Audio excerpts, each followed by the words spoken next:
Well, the perfect team. That's what we're doing right here. Team building, but not like with one specific player. We're going to take the best units in football to build a football team. So I think that's the most important thing. And when you're talking about building a football team, you don't want to just have no depth at a certain position to where, oh yeah, one player gets hurt and our team's different. So, again, Patrick Mahomes, we know, is the best quarterback in football. I'm not taking the Kansas City quarterback unit, though, because I do believe that if he got hurt, that it would be Strugglesville for them. So we're taking that as a unit, the quarterback room. And we're going to build teams through the offensive line, defensive line, linebacker position, who has the best units, and combine them in the NFL and see what we come up with. So it's a cool little exercise. It really is.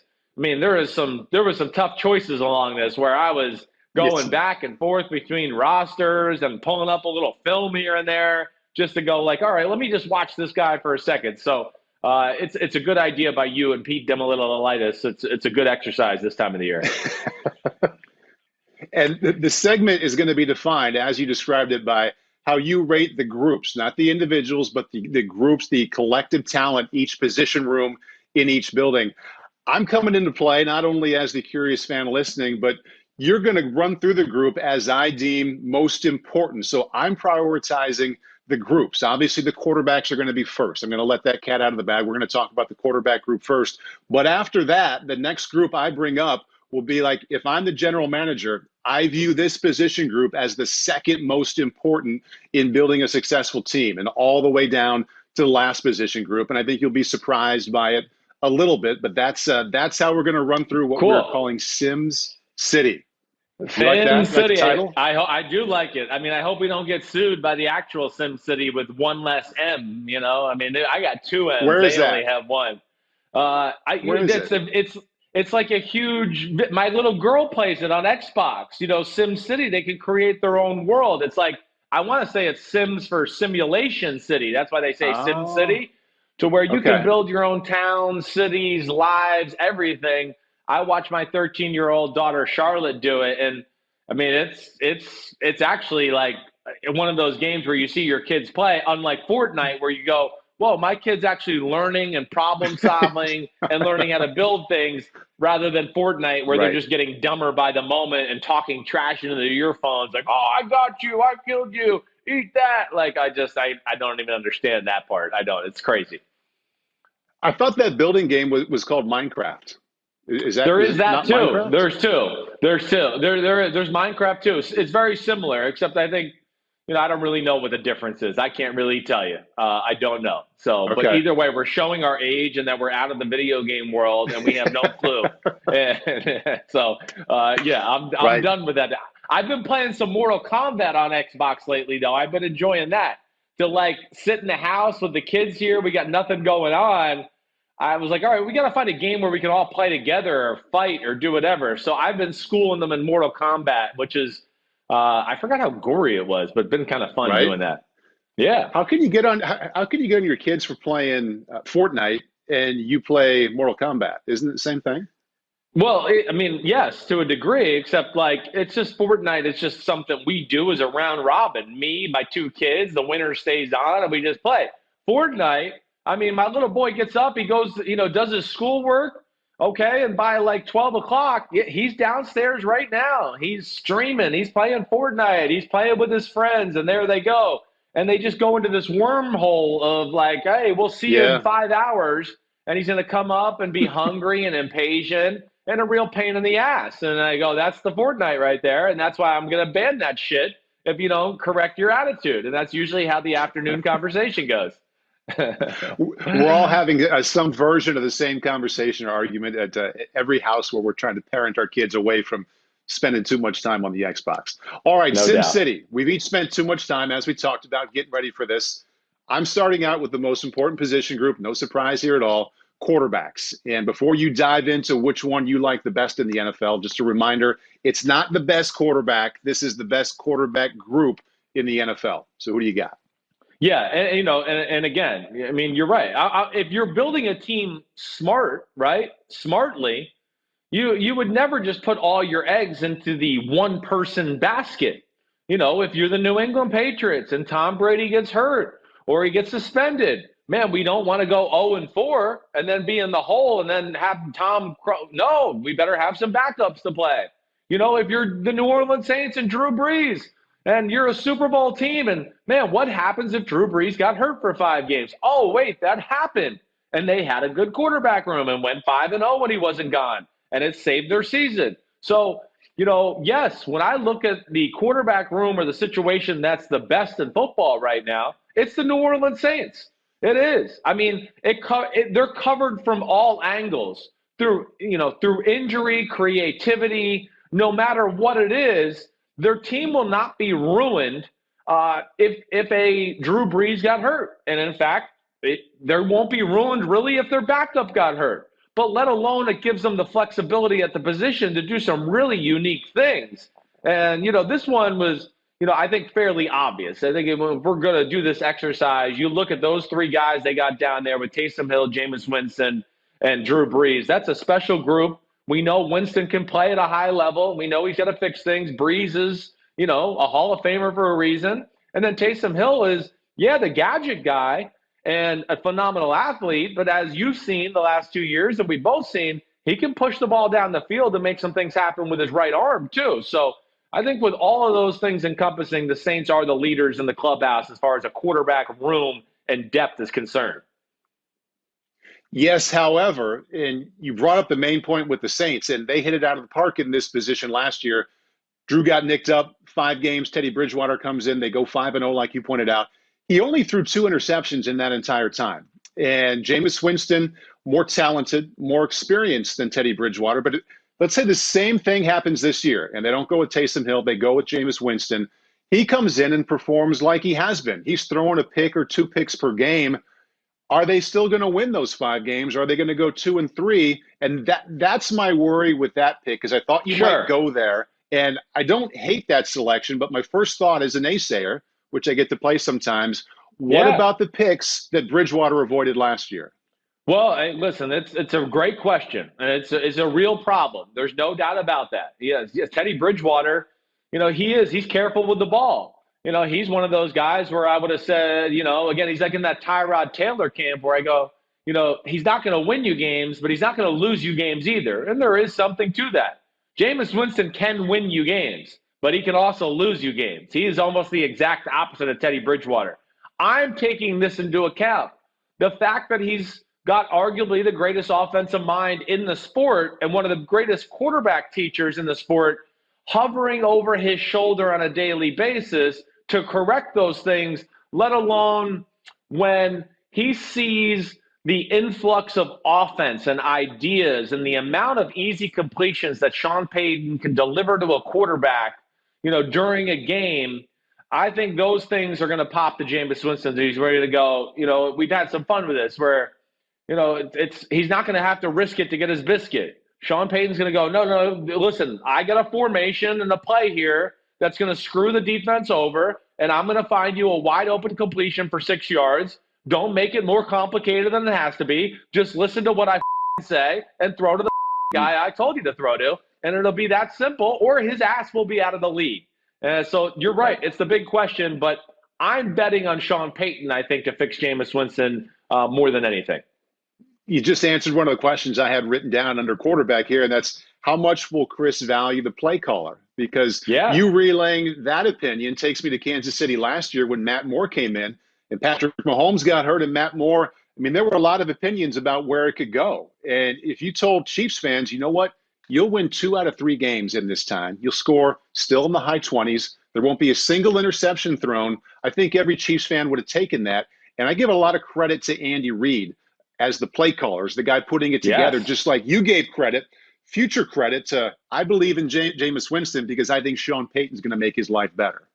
Well, it's, the quarterback coach is kind of part of the quarterback room that way. And Sean Payton is the quarterback coach, the offensive coordinator, and all those things. And I think, we do have to take into account. Jameis Winston, I value him as one of the best backups in football. But if he went to some team that I thought had a crappy offense and an unproven offensive coordinator, I would go, I'm not so sure he's one of the best backup quarterbacks in football. So certainly plays into my decision and my thinking there, no doubt about it.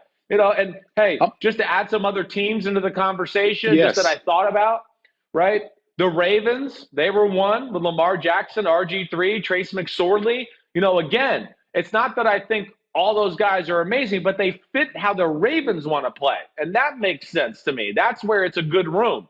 The Dolphins, when you got Tua, Fitzpatrick, Josh Rosen, not a bad three there. And then the Colts. The Colts would be the other team that kind of jumped out to me as having a pretty good quarterback room and situation in general. Two other teams that I have written down that you didn't mention: the Dallas Cowboys with Andy Dalton. Yeah. Andy Dalton is the backup. How come they didn't come up on that list of teams that you mentioned? Well, they were in the running, like they were on my original list there. I looked for teams that I felt had a really good, three quarterbacks. I tried to kind of play it that way, to play true to the exercise and look that way. Yeah. Could you debate there's some 1-2 combinations out there that might be better? I don't know. Yeah, you probably could. But, I think what the Saints had and just the versatility in the room, and that all three of them can play within the Sean Payton offense, but all three of them can carve out their own little element. I think they could be special in the Sean Payton offense is probably the biggest reason I picked those guys. But certainly no disrespect to Dak Prescott or Andy Dalton or anybody like that. Remember the old days when every team had three quarterbacks dressed out Right. on game I day? know. You think about the Buffalo Bills, Jim Kelly and Frank Reich and Gail Gilbert were always standing there on Sunday. And now, who dresses three besides, the Saints, obviously, but that third quarterback doesn't get to be part of Sundays these days. Does not. Doesn't even get to make the roster more times than not. Is usually on the practice squad. But, was it that way when you were playing?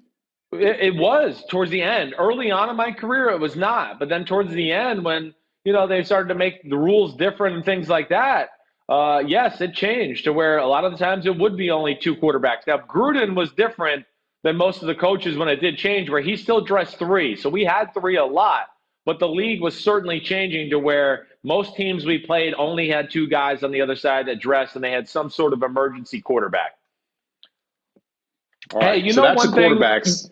Right. And one thing I meant to hit on just right off the top, and I'm sorry. I did list my head coach, offensive coordinator, and defensive coordinator of this great football team we're building too, just so you know. Yes. And Bill Belichick's my head coach. I'm going with Kyle Shanahan as my offensive coordinator, and I'm going with Wink Martindale of the Baltimore Ravens as my defensive coordinator. Man, my staff they're loaded. We're gonna have a great time. It's gonna be good. Bill, I'm not sure about Bill, but me, Kyle, and Wink are gonna have a great time. Everybody else will have a good time. Yeah. Right. Okay, so that's quarterbacks, and it's a topic we could leave it at all day, but at some point we got to move on. I appreciate you throwing in your coordinators there. So now we come into some of the surprises here, and the surprise will be in the form of what I deem the second most important position group in building a team. And my second and third most important go together. And I'm going to throw out one number I found while ignoring my family that really makes sense of why I have this group at 2 and the next one at 3. The most significant stat I found in looking at last year, as it related to teams making the playoffs, opponent quarterback ranking. And the top 10, 8 of those top 10 teams made the postseason. Okay, and of the 7 teams, one more for you. Of the 7 teams I like this. that won a playoff game last year, 6 of those were in the top half of the league in opponent quarterback rating. So to me, you pressure the quarterback, you confuse him, you get some picks. Obviously, we know it's important. That stat gives some teeth to that thought that we all have and backs it up right there in the black and white. So that's why I have it number 2, and you'll understand 3 in a moment. Number 2, I have defensive line.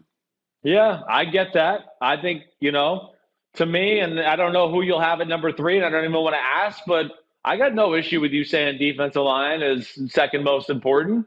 You're right. In a lot of ways, hey, first off, the number 1 pass defense in football, the San Francisco 49ers, hey, had a good secondary, but I'm not sitting here going, oh, man, we need to rewrite the history books with all the talent they had. No, the reason they had a great pass defense was because of what you said. Their defensive line made things a lot easier for the secondary and pressured the quarterback and caused turnovers and batted balls down and made the quarterback throw the ball before he didn't want to. So I'm with you all the way. There's different ways you can do it.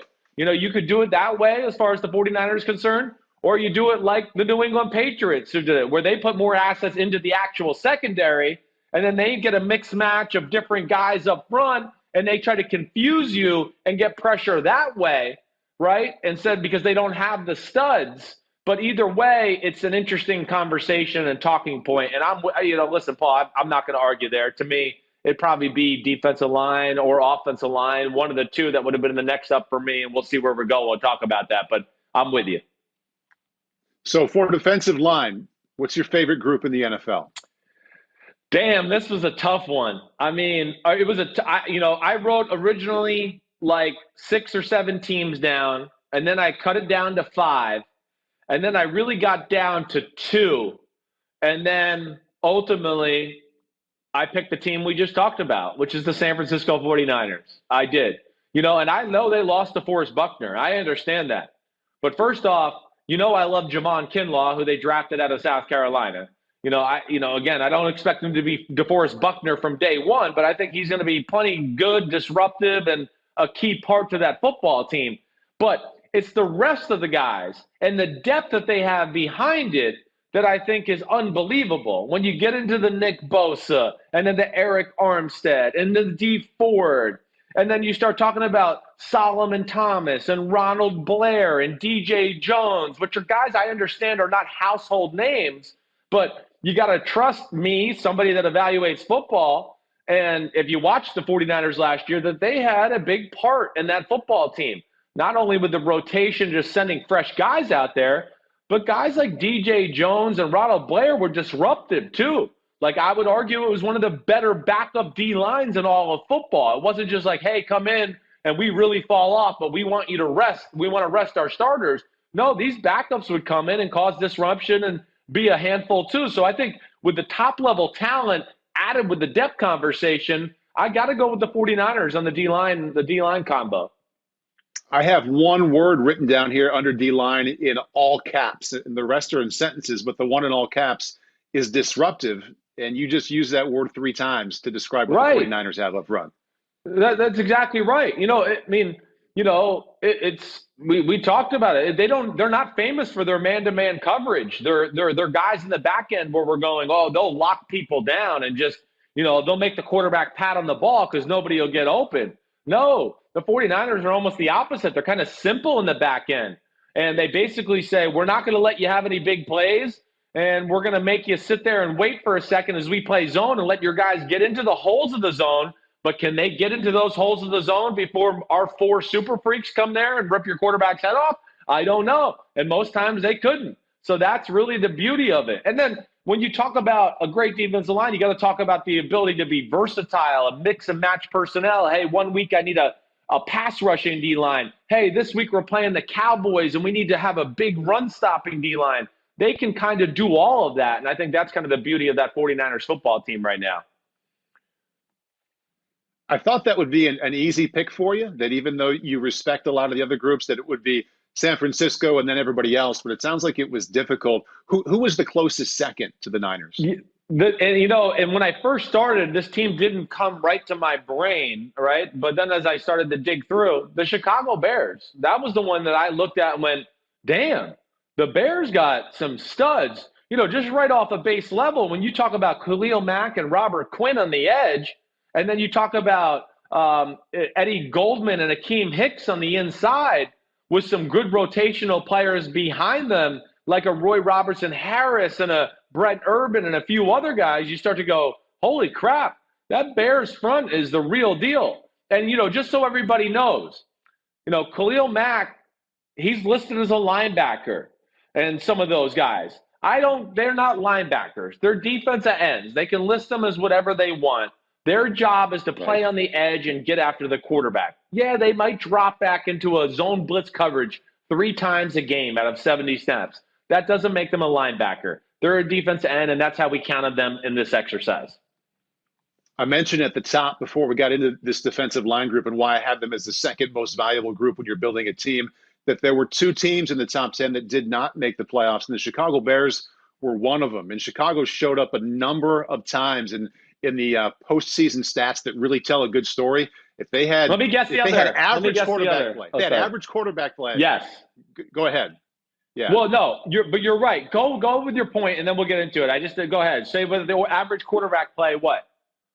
So the Bears, when you sift through the end of the season and look at things that matter to you and say, okay, this team was really good in this area.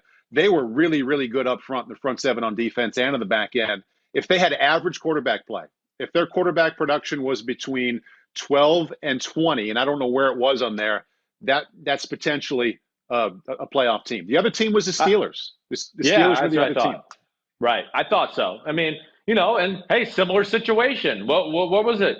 Oh, For quarterback's different not that reasons, but good. yeah. Right. We can't run the ball consistently and ever stay on the field. So our defense has to be out there the fourth play of every series. And we just got to go Yep. defense, just keep crushing them and killing them. And that's not realistic. I don't care who you are. If the Right. 85 Bears had a crappy offense, and they wouldn't have been the 85 Bears. They would have been exhausted. And at the end of the year, there would have been some cracks or, cracks in the seam and whatever else. So that is important to a great defense. For sure. Okay, so quarterback number one, defensive line I have as the number two. And as we get into three, my entire focus here is okay, quarterback is first in the priority list, but then do you have a defense that is better than average to make the opposing quarterback have a day that at the end of the season is one of his 3 or 4 worst games? And that's what I'm looking for in these position groups. It's why I had D line at number 2, and it's why I have defensive backs as the third most important group. Okay. Again, I don't think I would make them the third most important group. Okay. I probably would go offensive line. I'm old school that way, where I believe in building winning the trenches and being a physical football team. But, with the secondary, with the amount of super freaks we got at wide receiver right now, the majority of teams still playing 11 personnel with 3 receivers on the field and all of that.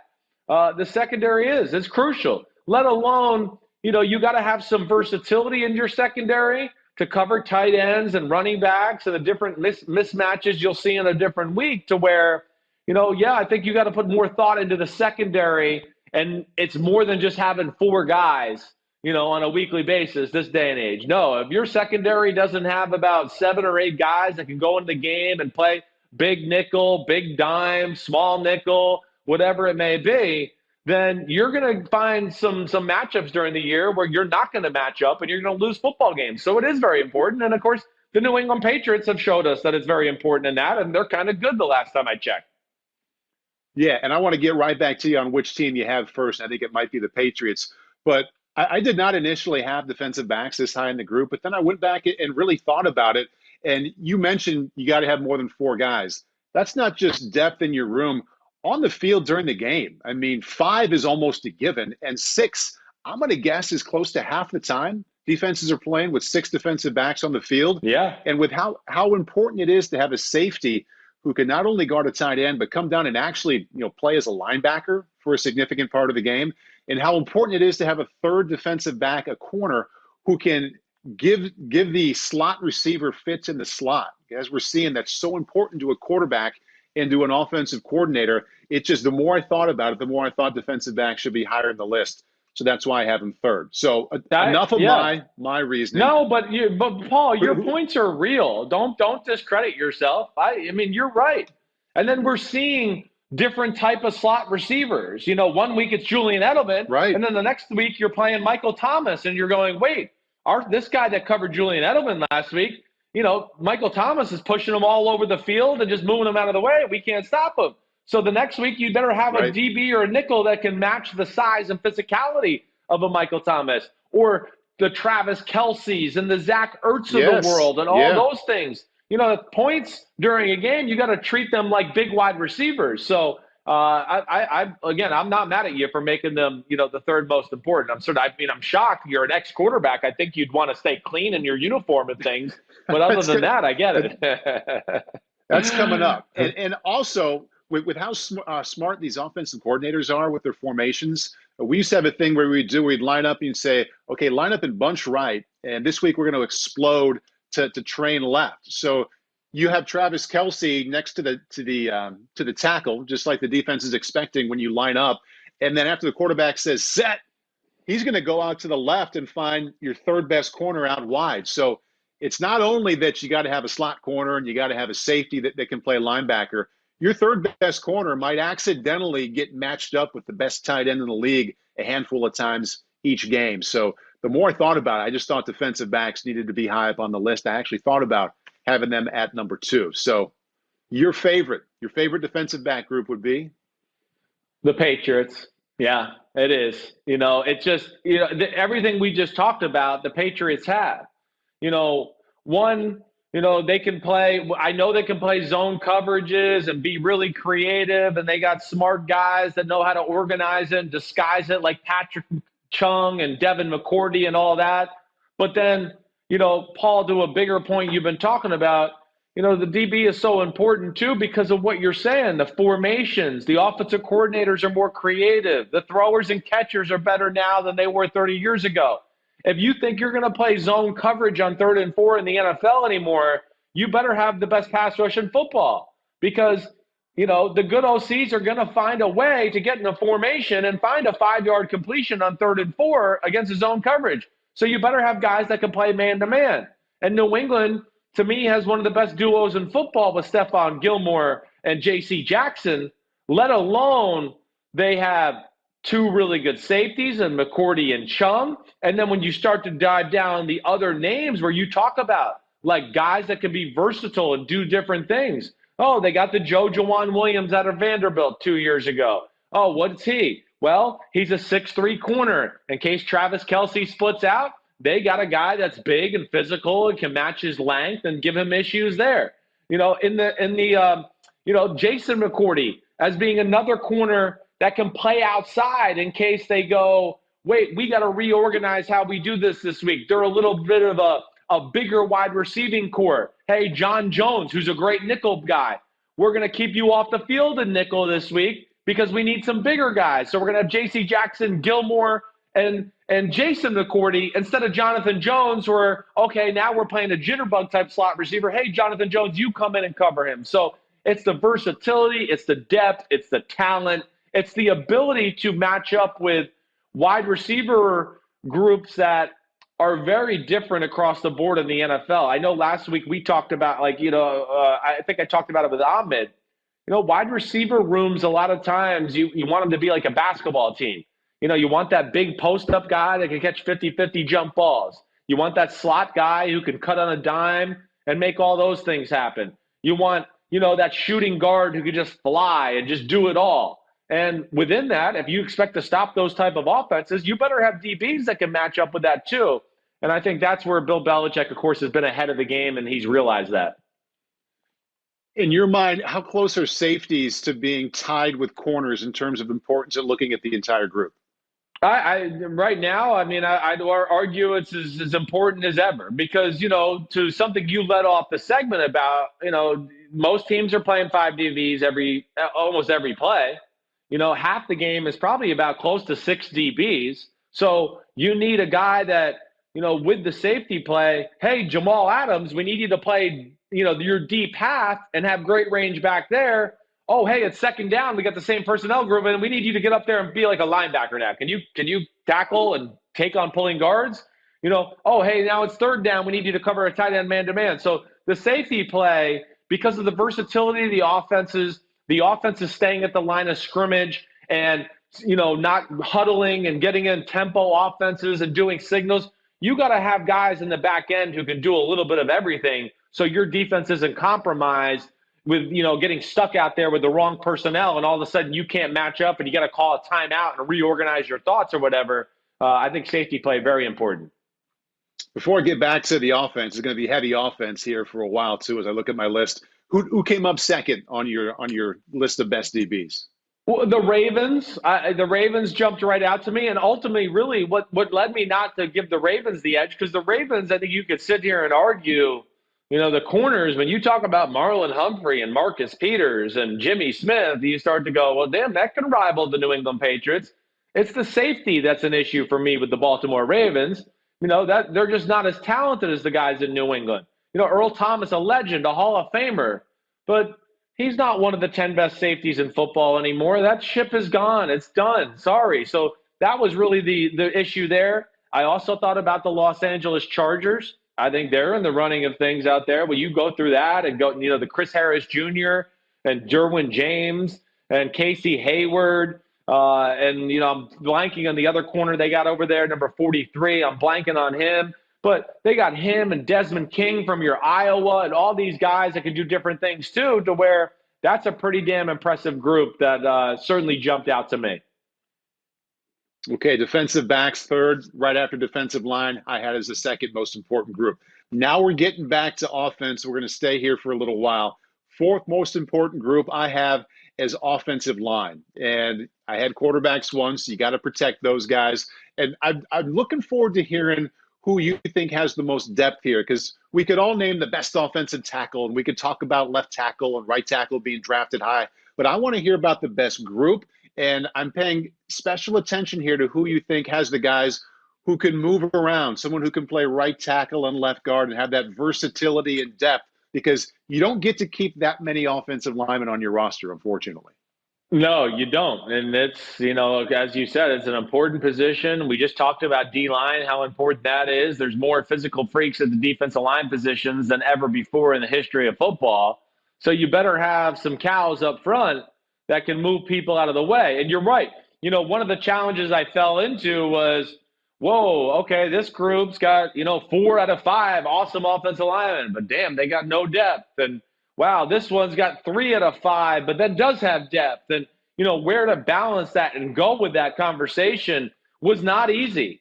But, ultimately, what I ended up with was one of the teams that I thought was one of the best offensive lines, really has some decent depth to go along with it. And that's the Indianapolis Colts. I'm going to go with the Colts. And even though I don't think they had just the absolute best year last year, and I don't think it was all because of the offensive line, I just look at them, and when you go 5 across the board, just to start at that conversation right there, 4 out of the 5 are really damn good players.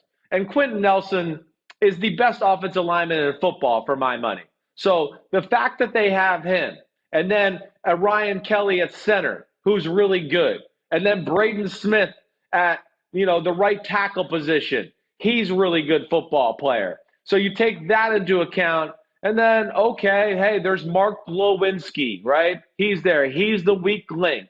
All right, and we'll see. I don't know. He might not even be a starter this year, but he's still a solid football player and not the kind of guy you look on the film and you go, oh, man, they're just ruined. He can't block anybody. But then to your depth conversation, they got guys like LaRaven Clark there who can play guard and tackle. Quentin Nelson could probably play some guard and tackle, maybe even some center if you need to. They got Chaz Green on the roster, who's, played for a few teams, played for the Dallas Cowboys, but has experience and size, who has a little guard tackle versatility. So between the top-end talent and then having those top-end talent guys with some versatility there, and then added to those guys I just mentioned in the background, I sit there and go, okay, they're awesome, but they could also sit there and withstand 1 or 2 injuries on that offensive line for a 4 or 5 week frame and still be really damn good and not have to change the way they play football. And thinking about depth offensively, I go back to what we talked about first with the quarterback group, and you had the Saints at number 1. The Colts were a team I had written down for depth purposes at 1 and 2 that might show up there as well, with Phillip Rivers and Jacoby Brissett now being the backup with all the experience he's gained the last couple years. No doubt. And they were one of the teams I brought up, of course, and they drafted, the kid out of Washington in the draft. So, yeah, I mean, they were one that jumped out to me, too, from that quarterback position. What's the interesting thing, Paul, what I started to realize was as I did this exercise, you started to see certain teams that were in the conversation a lot at different positions. And, then it starts to make you think, you go, damn, this team's going to be good because I'm on my 5th position group and they've had a group in 3 or 4 of those categories in the top 5 where I deliberated making them, part of the answer. So that speaks to Chris Ballard, his ability as a GM. He's awesome that way. And, he's got a coach in Frank Reich who came from Philadelphia and understands from his days in Buffalo that, hey, listen, it's important. You know that. If you want to be able to throw the ball like Jim Kelly and have Thurman Thomas have big holes to run through, you better have a really damn good offensive line. And, they value that, and they've done a good job of collecting talent there. I'm wondering how much consideration you gave to the Dallas Cowboys. They've been long thought of as the best offensive line. They lose Travis Frederick, major part of their interior part of the offensive line.